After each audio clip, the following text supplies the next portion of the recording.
Fit is king. Now, this phrase is something you hear a lot when you're browsing through style, videos, and pictures. But have you thought about what that phrase really means? Let's talk about that today. Stick around.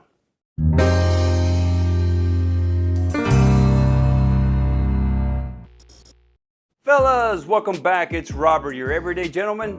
And yes, I do have a new background, but we're not talking about that today. Today we're talking about fit, or that phrase, fit is king, which is one of the more common things you hear regarding style and clothing. And although the phrase is absolutely true, it can also be considered a very general phrase. Now, the phrase in itself means that clothes should fit you properly. But within that proper fit, there's a few different options that you should consider.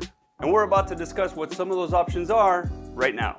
Now, if you're new to my channel, I want to thank you for clicking on this video. Again, my name is Robert. Here I talk about everything to do with men's lifestyle, whether it's fashion, fragrances, grooming, fitness, dating, whiskey, cigars, really anything I feel encompasses being a man in today's age.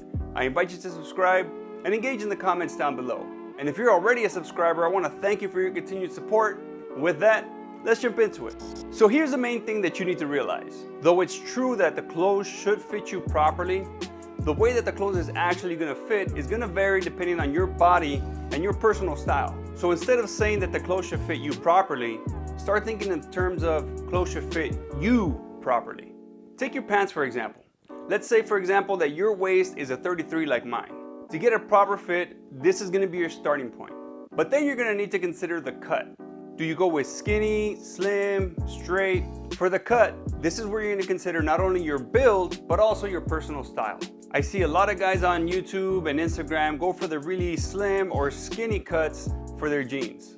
I think it's a great look, and although I do like a nice snug fit through my ankle to my knee, I prefer a little bit more relaxed when it comes down to the ankle.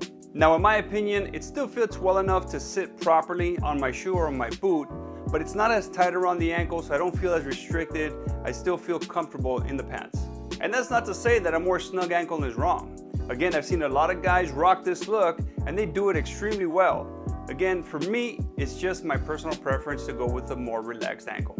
And I have tried a more snug ankle, but again, it's just not as comfortable for me. So you want to try something out, but if it doesn't work for you or you don't feel as comfortable in it, then you might want to go with a different option. Ultimately, like I keep saying, it comes down to your personal preference. Now with that being said, there are some things that I recommend you avoid while you're looking for your proper fit. The first thing is excess fabric around the thigh. If you have something around an inch or more of excess fabric around that thigh, then those pants might be a little too big and baggy for you. The next thing you want to avoid is too much length on the inseam. You don't want the pants to stack too much. Now you do have a little bit of playroom here. You can either go with no break or a full break or somewhere in between. But once you start stacking breaks on top of breaks, that's when things start looking a little bit sloppy and you might be better going to a tailor or just sizing down on that inseam. Now just like pants have different cuts, the same is going to apply to your shirts. Commonly you'll see the regular cut, the modern cut, the slim cut or fitted cut, and then the extreme slim cut. The regular cut is pretty much your box cut where the sides of the shirt on your torso are going to be pretty much straight up and down. Now as shirts start to get a slimmer cut, you'll start seeing a curve on the torso. Just below your chest is where it starts, and it kind of goes into your waist and then back out again toward your hips. You might also see some darts on the back of the shirt, which are going to help give you a more fitted look as well. And then they also, from my experience, have given you a little bit more curve on the backside of your shirt. Now slimmer cuts will also typically slim down the width of the sleeve. So this is something you're going to want to consider, especially if you're an everyday is arm day guy. So just like your pants, when you're looking for the right cut of your shirt, you're going to want to consider your body type and personal style. For your body shape, you're probably going to fall into one of four categories: either the round, the square, the trapezoid, or the triangle. Now if you're round, the regular cut is probably going to be the best option for you. Now darts might be something that you could still get away with even if you're a round shape. It just kind of depends on your particular body style, but if you can, that may help to give you a little bit more of a fitted look and something that's more tailored to your body. Now a triangle shape is going to benefit from the slimmest cuts, most likely with a combination of a very fitted curve on the sides of the shirt as well as darts in the back. Now if you fall in between like I am with a square or trapezoid shape, you have a little bit of room to play with different options. Better yet, you can do what I often do, which is buy a regular cut and then take it over and visit the tailor. Oftentimes, all I really need to do is take that shirt to the tailor, add a couple darts, and it gives me the look that I'm looking for and the look that I feel complements my body very well. Now, the cool thing about darts is if your weight fluctuates kind of like mine does, especially around the winter time, you could easily remove those darts to give you a little bit more room for that extra weight that you've gained. Now, in comparison, if you do actually tailor the sides of the shirt, typically that excess fabric is going to get cut off, so you're pretty much stuck with whatever size that shirt is from then on. Now, another thing that you're going to want to consider is the fabric. If the fabric that your shirt or your pants are made of has some stretch to it, then you might be able to get away with a little bit more of a snug fit. The stretch in the fabric is going to allow for more movement and less restriction than your traditional fabrics, making for a more comfortable wearing experience. Now again, just like with the pants, there are some things that I would recommend you avoid while you're looking for the right fit for your shirt. Now the first thing is you're going to want to make sure that your shoulders and your chest fit well. Just like your suit jackets, these are one of the more difficult areas to tailor, so if you start where this area fits well, the rest should be easy to do.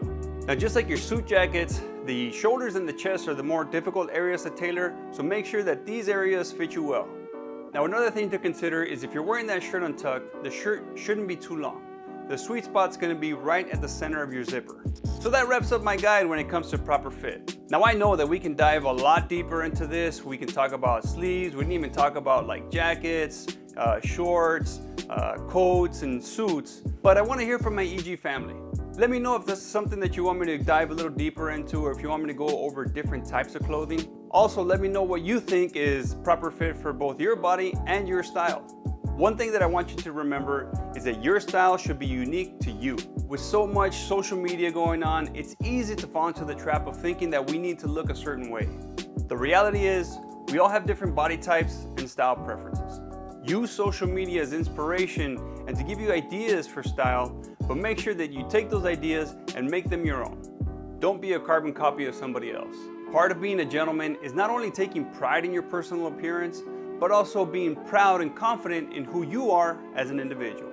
Now, as always, if you found value in this video, I'd appreciate you to hit that like button down below. It really does help the channel to grow. Subscribe and hit that notification bell so you catch all future videos from this channel. And remember, being a gentleman is an everyday thing. See you in the next one.